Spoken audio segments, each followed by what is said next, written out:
Pak, boleh cerita Pak tentang ini Pak, kolam guraminya Pak, gimana Pak ceritanya nih Pak? Ukurannya tadi berapa Pak? Kalau untuk indukan ini karena kolamnya baru sedikit, Heeh. ini 4 kali 5 ini saya haisi sekitar 20 indukan, Pak. 20 indukan 4 kali 5. Ini induknya sekitar 11 induk. 17 induk. Nah, untuk lanangnya paling hanya 3 ekor. 3 ekor. Karena belum ada kolamnya. Belum ada kolamnya. Idealnya sebenarnya ya untuk 3 ekor indukan, satu jantan. Satu jantan. Itu idealnya. Ukuran luas Minimal 2 kali 4 lah. 2 kali 4 juga yang tadi 3 jantan, 3 indukan 1 jantan tadi ya. Ya. Kedalamannya tetap 1. Kalau bisa agak kali 1 meter lah, Pak. 1 meter. Kalau enggak bisa ya 60 sampai 70 cukup. Oke. Nah, kemudian Pak, usia indukan berapa usia indukan? Kalau usia ini minimal di atas 3 tahun lah, Pak. 3 tahun ya. Kemudian pakan, sekarang lari ke pakan, apa boleh pakan dikasih Pak? Kalau ini untuk pakan gurame ini sebenarnya paling mudah, Pak. Untuk namanya rumput bayaman mau ya, terus lompong kalau saya bilang ini talas. Nah, talas ini mau. Banyaklah alternatif untuk ini. Kalau untuk konsentrat ini paling-paling 1 minggu 1 kali. 1 minggu 1 kali. Paling dominan ya pasti talas. Oke, kalau untuk indukan ini kan rencananya untuk budidaya, Pak, artinya menghasilkan telur, Pak, menghasilkan telur. Nah, itu Pak apa Pak yang teknis yang disiapkan Pak? Teknis yang disiapkan untuk itu Pak? Untuk doping biar cepat bertelur itu sebenarnya ada daun kates, bisa untuk ditambah secara cepat menelur tuh kasih jagung manis. Jagung manis. Kemudian fasilitas apa namanya? Media sarang untuk denel apa Pak? Gimana? Kalau media sarang saya kasih untuk di pojok-pojok itu tempat sampah. Ada tempat sampah, nanti ada induknya, di kaki induk itu nanti dia ngambil sendiri Pak induknya Pak. Oke, itu kalau mau ada induknya.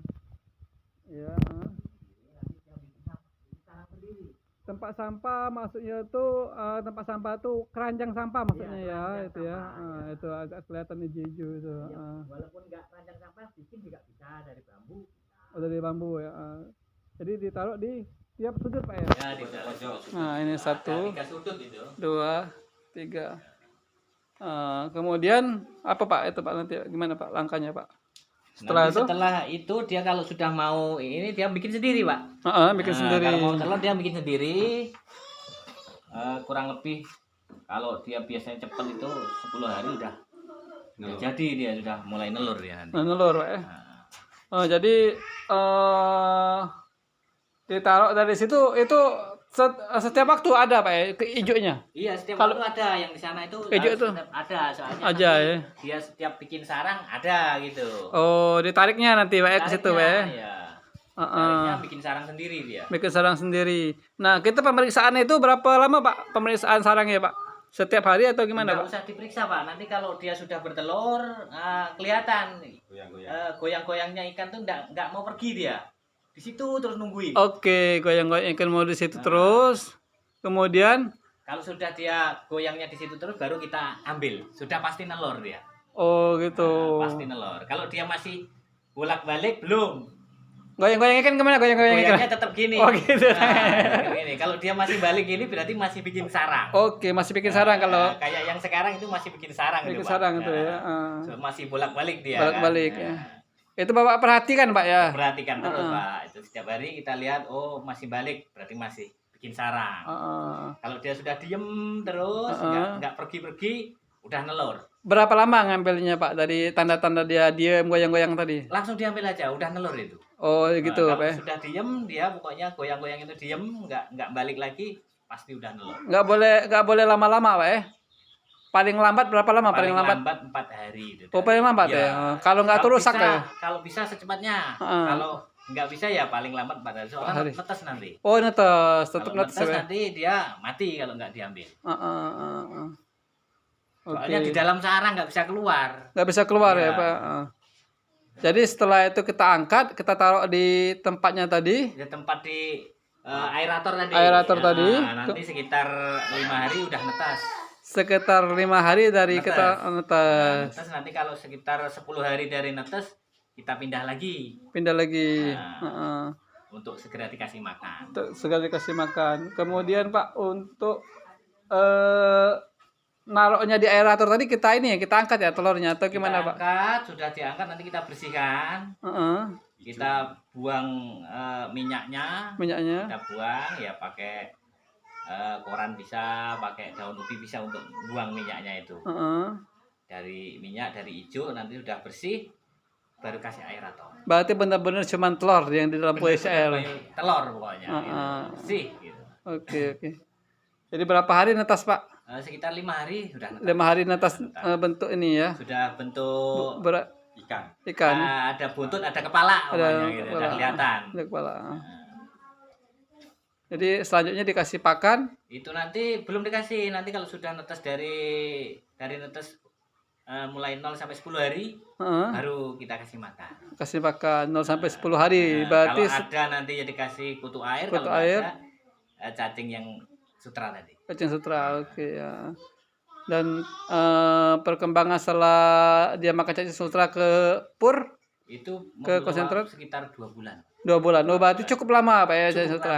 Makanya cukup banyak harus perlu cacing sutra. Oke. Jadi yang dirasakan Pak kalau nggak ada cacing sutra untung nggak Pak? Kalau nggak ada cacing sutra nggak untung Pak. Nggak untung. Cacing sutra yang beli nggak untung. Nggak untung sama sekali. Nggak untung sama sekali. Ini pelajaran, catatan Pak, catatan penting Pak ya. Catatan penting. Jadi kalau untuk pembudidaya kuncinya cacing sutra. Kuncinya cacing sutra. Oke. Tadi kita ini untuk video tentang cacing sutra bisa dilihat tadi di video kami sebelumnya atau nanti kami masukkan di di link di bawah ini nanti. Oke. Jadi selama ini sudah berapa kali Pak manen telur Pak? Sudah dari biaya 1 tahun lebih Pak, berkali-kali. Berkali-kali, saking kan banyaknya. Mungkin hampir 30 ribuan sudah menjual nih. Alhamdulillah. Anakannya Pak. Ya alhamdulillah ini berkat cacing sutra juga anakan gurame lancar. Ya. Apalagi Pak yang mau disampaikan Pak kira-kira Pak? Kira-kira ya kalau ada yang ingin belajar cacing sutra apa ingin belajar gurame bisa ke Bening Jaya Mukti Pak. Oke. Yang beralamat terbuka, di Marta Jaya, Blok D, Kecamatan Lubuk Raja, Kabupaten Ogan Komering Ulu. Sumsel. Ya. Terima kasih kawan-kawan, semoga ini bisa bermanfaat. Salam Bening Jaya Mukti. Ya, sukses.